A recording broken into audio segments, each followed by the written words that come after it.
Hey everybody, welcome to Getting Out of the Machine. My name is Henry Bingaman, and I'd like to welcome you to this special midweek by request episode. This is my first episode by request. I sent out an email last week where I talked about having principles and actually defining those, and then I mentioned at the end of that email that I have a personal 10 commandments that I try to stick by for business and life. And a lot of people responded and said they would really love to see a podcast on that, so here we are. Now, I was inspired to create this list in 2016. I have a friend, Dr. Jade Tita, who I worked with at the time, and he has what he calls his personal honor code and his code of conduct. And the reason I like this concept that I've blatantly stole from Jade, go check out Jade Tita, is that a lot of times we get caught up doing things just because it's the easiest thing to do.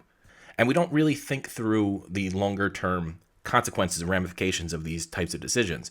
So, like I said in that email, if you don't have a clearly defined set of principles, you don't have principles at all. So what I did a couple years ago, in 2016, was I sat down and really tried to think out what would the 10 commandments be? And we're not trying to replace the 10 commandments. We're not trying to replace morality here. What we're doing is trying to come up with a list of things that you think if you could live by these principles, you would be a better, happier person in the long run. And so that's what I did with this list is I kind of looked at some of my weaknesses, the areas where I fall down, where I get tempted, where I tend to slack. As you'll see as we go through them, a lot of it's very personal to my personality. But having these decisions made beforehand, it makes it a lot easier when you get in a situation where you just have a bad feeling to say no, to say, well, no, because I have this principle that I can fall back on. It's a really good exercise. It actually really gives you a lot of clarity in your own life. So I would recommend trying this out. You don't have to show anybody. You don't have to do a podcast for however many people will see this. But just having it for your own life is a good thing. I think you'll find it beneficial. It's been helpful for me. So let's get into it. My first commandment number 1, is do things that make you stronger. Now, this seems kind of obvious. In my personal life, this is a reminder to get to the gym, to eat right, to be healthy. But in business, it's equally as important to always remember to be working on the positive aspects of your business that will bring you more success over the long run. You're either getting stronger in your business or you're getting weaker. There is no status quo in any kind of freelancer or business world situation. So really what this commandment is for me is a reminder for always look for ways to make the business stronger. That doesn't have to be more profit, more income. It can be, getting on a better email server that isn't going to cancel you if you put out the wrong opinion. It can be, making sure your web host isn't going to kick you off or isn't going to crash if you do a big promo. It's making sure you have backups for backups on your merchant accounts because, being in the direct response industry, a lot of times they just shut you down in the middle of the launch. So having those backup options is something that makes your business and your company stronger. So always trying to keep the principle in mind to look for opportunities to make yourself stronger, either in your personal life or your business life. Now, the corollary of that is commandment number 2, do not do things that make you weaker.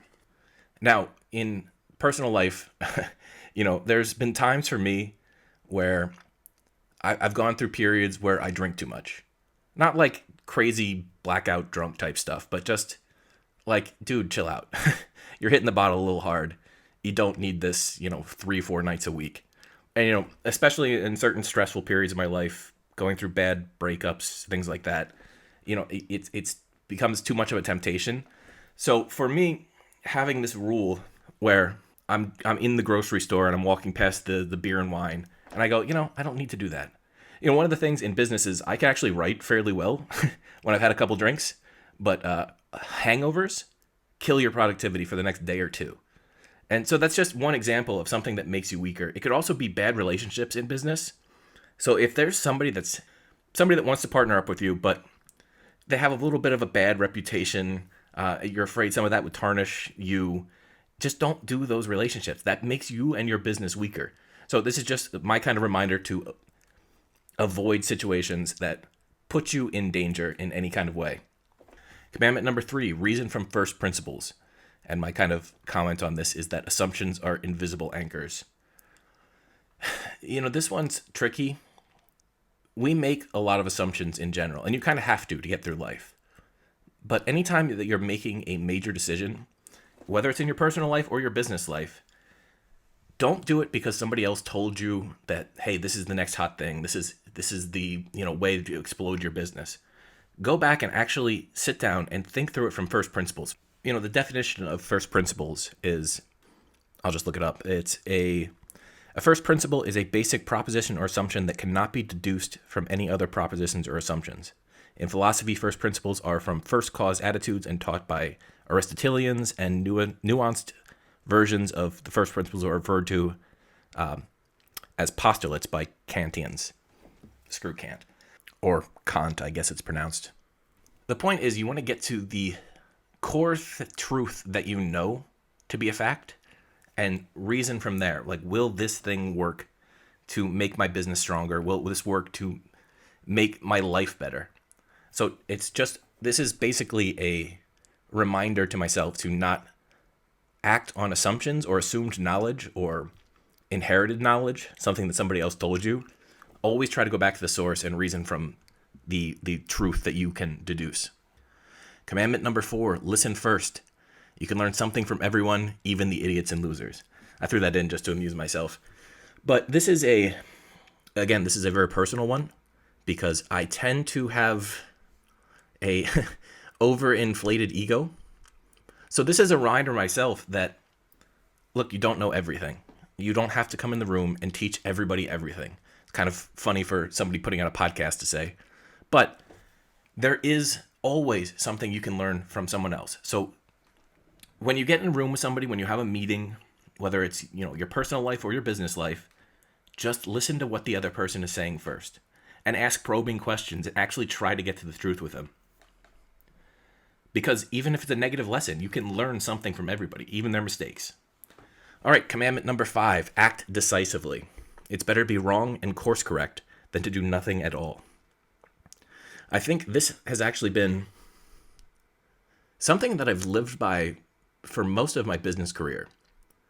I tend to be a doer.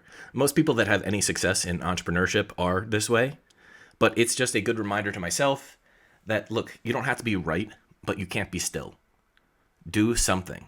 If you're going to propose an idea, like say you're a copywriter and you have an idea for this promo, well, go write the first few pages. Just do it. It's better to be wrong, and you might be wrong, but you have to do something that gives you a basis to work off of. And action is, again, business is largely about momentum. So if you're not acting, you're losing momentum.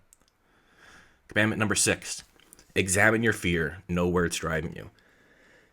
We like to all pretend, the entrepreneurial world is a very male-dominated testosterone type place. So we like to act like we're not afraid. But we all have fears. And there's fear around money. There's fear around reputation. There's fear around failure. There's fear of just embarrassing yourself. There's fear of success. A lot of people are afraid that, what if I hit that 6-figure income, 7-figure income? What are people going to think of me? What are my friends going to think of me? And I know that seems silly to a lot of people, but it's a real thing. And it will drive your behavior. So if you're not actively admitting to yourself that you're afraid of something, you're not going to know what behavior it's influencing in you. So this is a good reminder to myself, because I tend to be one of those tough guys, that you have to acknowledge fear and look at it. And, sometimes the fear is right. Sometimes you can be, about to sink $100,000 or some big amount of money into a project or new business, and you're really scared and you're not sure why. If sometimes the fear is going to be telling you this because this is a dumb idea. Like, this isn't going to work.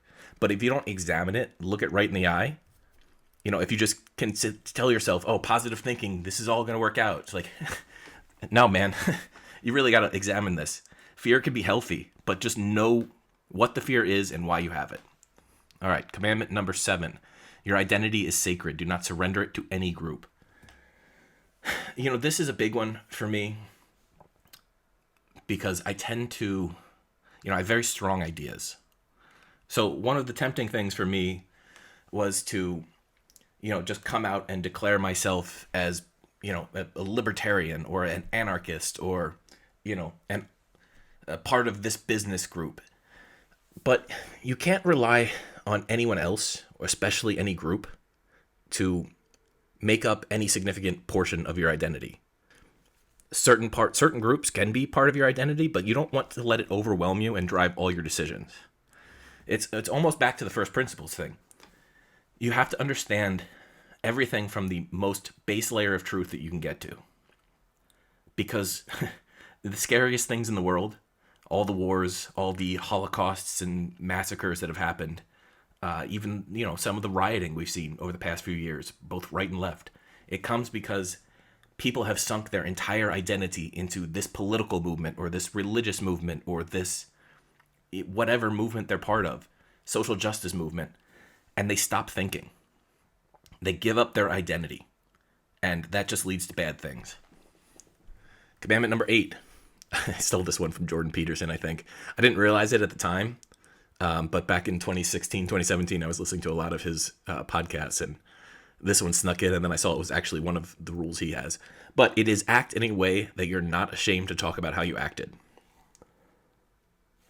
This is a reminder, essentially, to act in accordance with these principles. I don't think there's anything in here that, sometimes acting decisively can lead to bad things. I mean, all of these things are double-edged swords, but you don't want to have to walk around lying about the way you present yourself to the world. It's not a concept of being true to yourself or anything like that, although I guess you could see it that way.